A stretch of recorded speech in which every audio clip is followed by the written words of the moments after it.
Hi, so we're going to be talking about deterministic finite automaton minimization, which is a topic that I haven't talked for a very long time about, and I'm finally making a video about it. So what does it mean for a DFA to be minimal?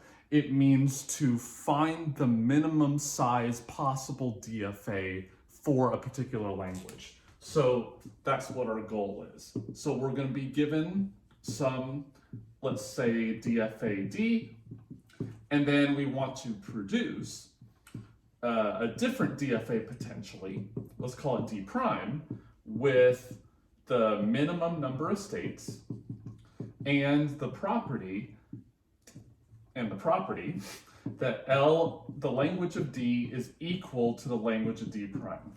So we want to minimize the size of the DFA and accept exactly the same language. So one method of doing, so the method that we're going to be using is by my hill and the road in some sense, but so the method that we're going to be using, we have to think about what a DFA actually means.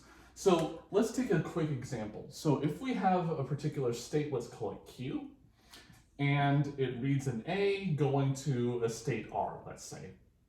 And we have another transition called B that goes to a state S.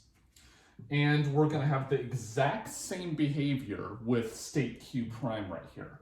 So Q prime on A is going to go to R, and on B is going to go to S. Okay? So what you can see here is that the behavior of these two states is identical. If you're in either one of the states and read any character at all, let's say there's only A's and B's, then you will end up at exactly the same state.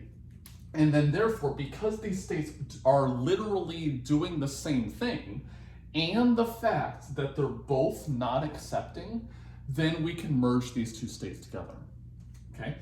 And we can actually generalize this a little bit further. So what if, for example, we had, let's just notice that R and S are not accepting either. Well, what if this A transition went to another state, let's call it T, that is also not accepting? And we would have to guarantee some other things too, but let's set that aside.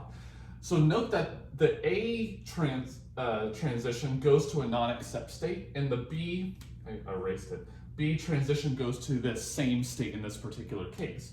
So then we would have to guarantee something else about what happens after the T and the R states.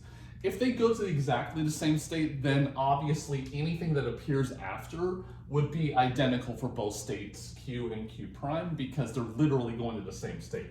Whereas here, what if, for example, B on this state goes to some accept state, and then a B on this state goes to a non-accept state? Then that means that these two states are not equivalent at all. Because if you read a B from them, you're gonna, in one case, accept and not accept in the other case. So then therefore, in that case, if we're in here, we can say that Q and Q prime are not equivalent. Because if they were, then that means reading any string at all will always result in the same answer of whether to accept or not. So if we read AB in this case, we would follow the A transition and then the B transition, and oops, we accept in one case and not in the other case. So that's what it means for two states to be equivalent. We're saying equivalent, meaning that if you read any string at all, you will be either in the language both times or not in the language both times. It's not like this, where you end up in the language in one case and not in the language in the other case.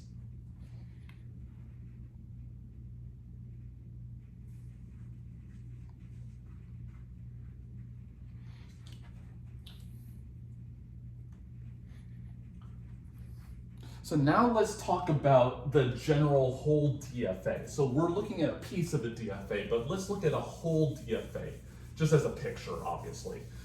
So let's draw a particular DFA right here. So here's its start state, and then let's have some other states in here, just some random other states. Then let's see, well, let's look at two particular strings in here. So I'm gonna call this X, and then I'm gonna call this one Y. Okay, so these can be obviously are two different strings because they lead to different states because it's a DFA. So now let's examine what happens afterward. So let's say that we read exactly the same string after we read the X thing and then the Y thing. So let's say just as a picture, that we start in the start state, read the X and read the Z. So then therefore, XZ is in the language of this particular DFA, and YZ is not in the language of this particular DFA. So then therefore, the Z suffix, notice that there's a suffix in both cases that is exactly the same. So that means that X and Y are not equivalent with respect to this language. They individually, they might not both be accepted, and that's totally fine. It's just that, and actually, if that was the case, then Z could be the empty string if one of these was accept and one was not. But if they're both the exact same, and we have the property that reading something else afterward will give you being in the language in one case and not in the other case, then we say that X and Y are distinguishable. So in other words, they're not equivalent. Okay, so distinguishability just means that if you read that particular string, actually both of those strings, starting from the start state, there's some string afterward that eventually will give you differing answers. Okay.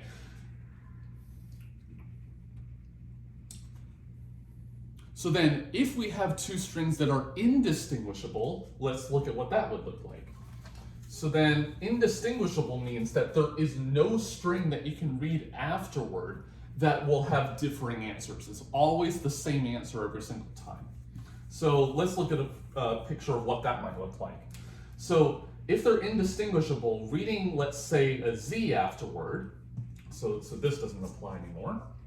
Reading a Z afterward will have, let's say it'll accept here, then it also must accept here. Because we're assuming that these two strings are indistinguishable. They are identical with respect to the language. They might not be identical strings, obviously, but they're identical with respect to the language in terms of reading stuff afterward. So, but also what we could do is we could read a particular string suffix here, let's say W, and then that will, let's say, go to a non-accept state, and then maybe this one also goes to a non-accept state. So if it's the case that anything you read after X or Y will always give the same answer, then they're indistinguishable. That's what indistinguishability means.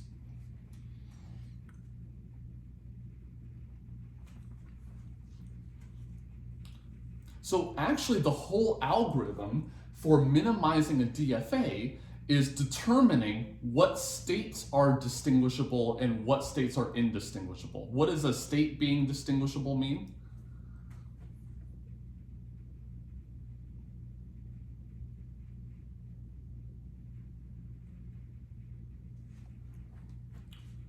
All that a distinguishable state means, it's slightly different than a string, but distinguishable states are one of three different categories. And it's actually going to lead right to the algorithm, and it's really, really easy. So what is a distinguishable state?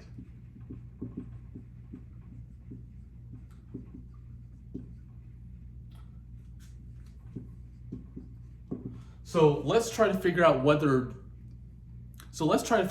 P and Q are distinguishable states. So one case might be that P is a final state and Q is not a final state. Then if we read any string afterward, if they were indistinguishable, then the answers would always be the same. But it's not here because we can consider the empty string. If we read the empty string from either one of these states, then one of them is a final state and one of them is not a final state. And then therefore these strings are distinguishable by the empty string in that case, and potentially other ones too. So the second case is just flip this around. It could be that P is not a final state and Q is a final state. And that logic obviously follows. So then the third case is what we call the recursive case. So you can actually define this recursively. So if we look at the transition function from P on A, and so let's look at the transition function from both of the states on a particular character. So let's call it A, so look, the same character in both cases. So if it's the case that these two, wherever those two transitions ended up, are distinguishable. So if the result after reading one character for some character A, then that means that these two states, P and Q, are distinguishable. Because wherever they ended up, let's take a look at what that would look like. So P on A goes somewhere, Q on A goes somewhere. And we don't know the status of both of these states. Then if these two are distinguishable, then that means that there's some string, I don't know what it is, let's call it X, such that one goes to an accept state and one of them goes to a non-accept state. Then that means from P and Q's perspective, if we read AX, then one's going to be accepted and one's not going to be accepted. So therefore, we can actually define this recursively, which is pretty dang cool. So the algorithm, which is really, really easy to implement, is we're going to make a little table that says that all that we're going to do is we're going to make a table that is going to keep track of these distinguishable pairs of states. So this table is going to represent pairs of states that we find out are distinguishable. And then at the end of the algorithm, if we haven't found any additional pairs of states, then therefore those two states are indistinguishable and can be merged.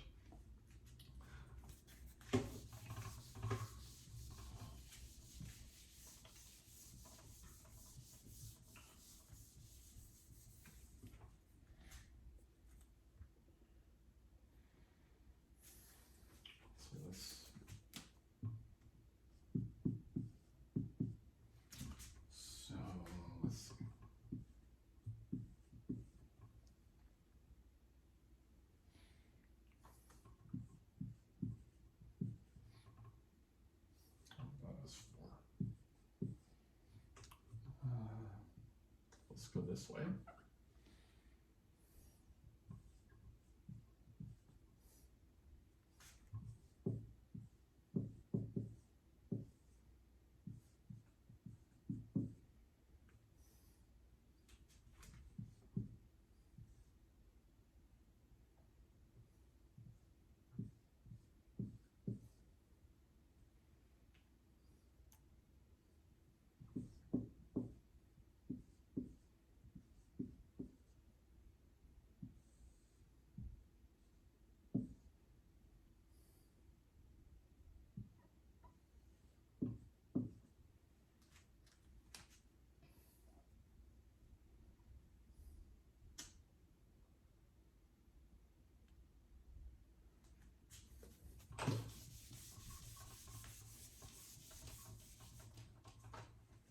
Okay, so I made this small DFA. I'm not sure whether or not, okay, I made this little DFA right here. Let's try to find the minimum size DFA for it. So what I'm gonna do is I'm gonna make a little table here, which I'm gonna call an indistinguishable table, which is going to be looking like this. So I'm going to have a 6x6 table. So I forgot to put a 3 here, but I'm going to have a 6x6 table because there are 6 states here. And I'm going to put false in the pairs of states where one of them is a final state and one of them is not a final state. Okay, so what I'm actually going to do is I'm going to have part of the table, because if I have, let's say 2 and 5 being so if I have 2 and 5 being distinguishable, then it's the same as 5 and 2 being distinguishable, because it doesn't matter the order, because you're just looking at pairs of states. So what I'm going to do is only have half of the table here.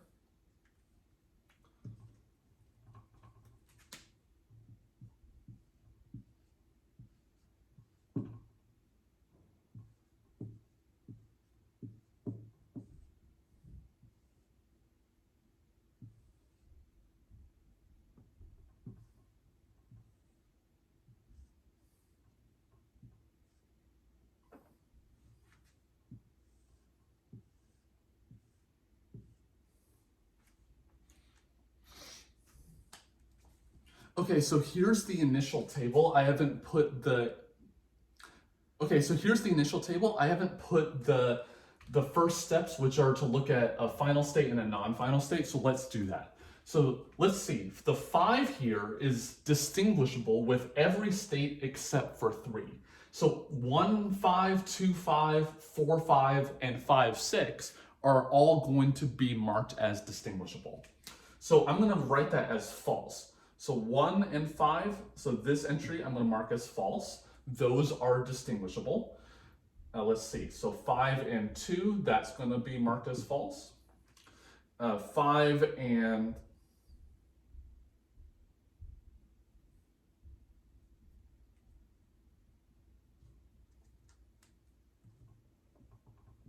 I did that backwards.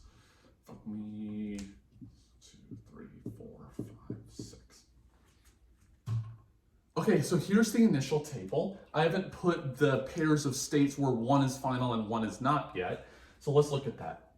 So 5 is going to be distinguishable with every single state except for 3 because it's also a final state. It might be distinguishable later, but it's not right now. So 5 and 1, that's going to be marked as distinguishable, which I'm going to mark as F for false, that they're not distinguishable. That they're not indistinguishable. Then 5 and 2, that's going to be marked as false. That's going to be marked as false. So that's 5 and 2 here. 5 and 4, that's going to be marked as false. And 5 and 6, which is going to be right here, I'm going to mark that as false too. And then the same deal goes with 3. It's going to be distinguishable with everything except for 5. So 3 and 1, that's going to be marked as false. 3 and 2 is going to be marked as false. 3 and 4, which is right here, that's going to be marked as false. And 3 and 6 is going to be marked as false too. Okay, so we have no idea whether or not the other things are going to be F yet, but all of these things are automatically Fs, so therefore they cannot be merged. So then now all the algorithm is to look at each one of these blank spots and then check recursively whether or not the thing is, and check recursively whether or not the pair is distinguishable. And if we go through the entire table and don't find any new entries to mark as F, then we're done, because there's no point in going through again. And then everything that at the very end, let's just say we have this, then that means that all of these states can be merged together, which is pretty cool. So now let's look at each one of these entries, 1 and 2. So if we look at 1 and 2 here, let's see where they go on A. Well, on A, they go to 2 and 4. So 2 goes to 4, 1 goes to 2. And if I look in the table, 2 and 4 is not marked, so I don't do anything yet. Let's look at 1 and 4. So 1 and 4, So then now let's look on B. So 2 goes to 3 on B, and 1 goes to... I actually made a little bit of a mistake here. This needs to go here. 1 needs to go to 4 on B. So then now let's look at what 1 and 2 do. So 2 goes to 3, 1 goes to 4, and 3, 4 is marked in here. So then therefore, I'm going to mark 1 and 2 as being distinguished by B. So therefore, I'm going to put an F here. All right, so then now that we've marked an entry, we must go through another iteration later, but let's keep going. So 1 and 4, let's see. So 1 and 4 on A, let's say, are going to 2 and 4. So therefore, and that thing is not marked yet. So that's okay. Let's look at B. So B is going to go to 4 and 5, and that clearly is going to be marked. I don't even need to look at the table. There are different parities of final and non-final. So therefore, 1 and 4, that's going to be marked. Let's look at 2 and 4. So 2 and 4 on A, those are going to go to 4 each, and then a state is always indistinguishable with itself. So therefore, that cannot possibly mark anything. And then if we look at B, they go to 3 and 5, and those are not marked yet. Mainly this entry is not an F yet, so I do nothing with that entry, with 2 and 4. So let's look at 3 and 5. 3 and 5, input of A goes to itself, and that obviously doesn't change anything. If we look at B, that's going to go to 5 and 6, and then therefore those are distinguishable. So therefore I do mark 3 and 5. So that's an F. All right, so now let's look at 1 and 6. So 1 and 6 on A go to the 2 state, so therefore they're the same on that particular thing. And then on B, they're going to go to 4 and 5, and then those are distinguishable. I can just look at it. So therefore 1 and 6 is going to be marked. Let's look at 2 and 6. So on A, they're going to go to 2 and 4. I have not marked yet. If we look at B, those are going to go to 3 and 5, which we have marked. So therefore 2 and 6, that's going to be marked. And so therefore those states are distinguishable. All right, let's look at 4 and 6. So 4 and 6, on A, those are going to go to 2 and 4, which we have not marked yet. And then on B, they're going to go to the same state, and that obviously will never be distinguishable, so we don't have to worry about that. So therefore, this is not marked. Now let's look at 2 and 4 again. So now this is the second time through. Let's look at 2 and 4. So 2 and 4 on A, they go to the same state, so that's never distinguishable. On B, they're going to go to 3 and 5, which is distinguishable, which is distinguishable now, and so therefore I'm going to mark 2 and 4, which is going to be F. And then 4 and 6, we saw on A, they're going to go to 2 and 4, which we know to be distinguishable now. And so therefore, every single entry in here is marked. So therefore, this is the minimum size DFA for whatever language it is. Now let's do a slight variation on this, where I'm going to have the exact same states, but I'm going to modify the transitions a little bit so that we actually do get a smaller thing. So I'm going to have this table be completely wiped out. But now all I'm going to do is I'm going to have this transition be a self loop on 6. This B is going to be a self loop on 3. And that's all I'm going to change. It's going to be exactly the same DFA otherwise. So obviously state 6 is going to be eliminated because it's you can't even get to it, but we'll deal with that. Okay, so 3 is going to be distinguishable with every state except 5, exactly the same as before. So these F's are going to all be in here.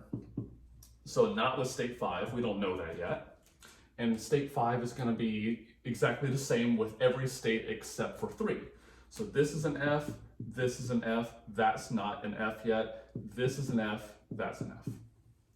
So then now let's carry through again. So let's look at each entry. 1, 2 on A, that's going to go to 2 and 4, not marked yet. Let's look at B, those go to 3 and 4, which is marked, and so therefore I'm going to mark 1 and 2. So that's an F. If we look at now 1 and 4, on A, that's going to go to 2 and 4, which we have not marked yet. If we look at B, that's going to go to 4 and 5, which is marked. So I'm going to mark this here. If we look at 2 and 4 on A, again, they go to the same state. That didn't change from before. If we go on B, those are going to go to the same state. They're going to go to the same parity of states. They're both final, and that's not marked yet. So therefore, I'm not going to mark 2, 4 just yet.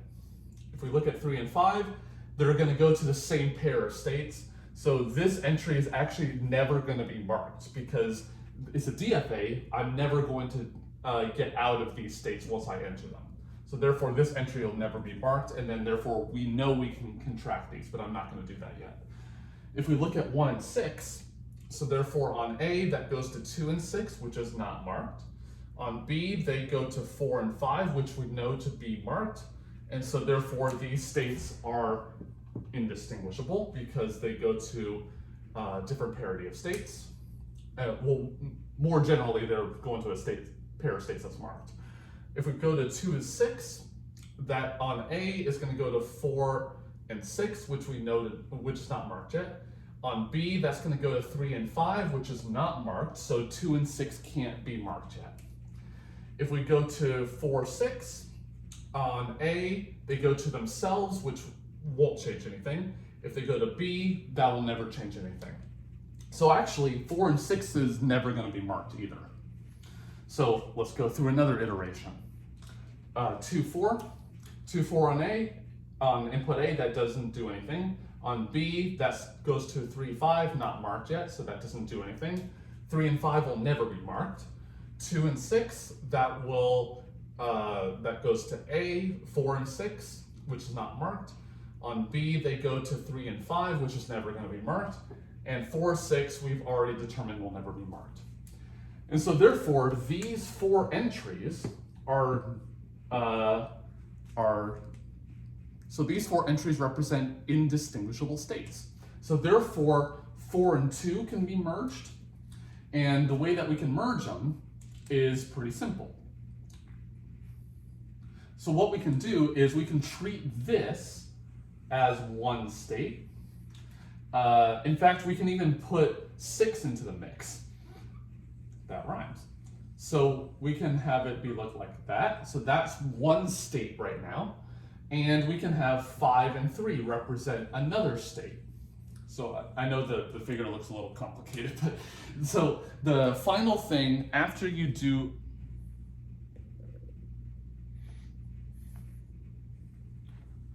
So once you do all of the reducing here, what you get is something that looks like this. So you get state 1 that goes to on A and B to this 3-state Hydra thing. So on A and B, that goes to a state I'm going to call 2, 4, and 6. So that represents that's going to represent states 2, 4, and 6. And then that self loops on A. So that if you're in this bubble right here, if you read an A, you're going to stay within the bubble. And if you read a B, you're going to go to the 3, 5 bubble. So therefore, on B, they're going to go to a final state, which is going to self-loop on everything. Because in this bubble, if you read an A or a B, you're going to stay within the bubble. And then, therefore, this is a minimum size DFA for this particular language. So proving that it actually is the minimum size DFA requires the Myhill-Nerode equivalence relation, which I have proven on the channel before, but I'm not going to prove here. All that you need to know is to make a little table like this, and then just carry out the procedure as I described. And then therefore you will get the minimum size and unique DFA for that language. So hopefully that was interesting. Leave thoughts about the DFA minimization algorithm into the comments down below. As always, please like the video and subscribe to the channel. It really helps us out. There are many other links in the video description if you want to support the channel further. And as always, thanks for watching, and I'll see you next time.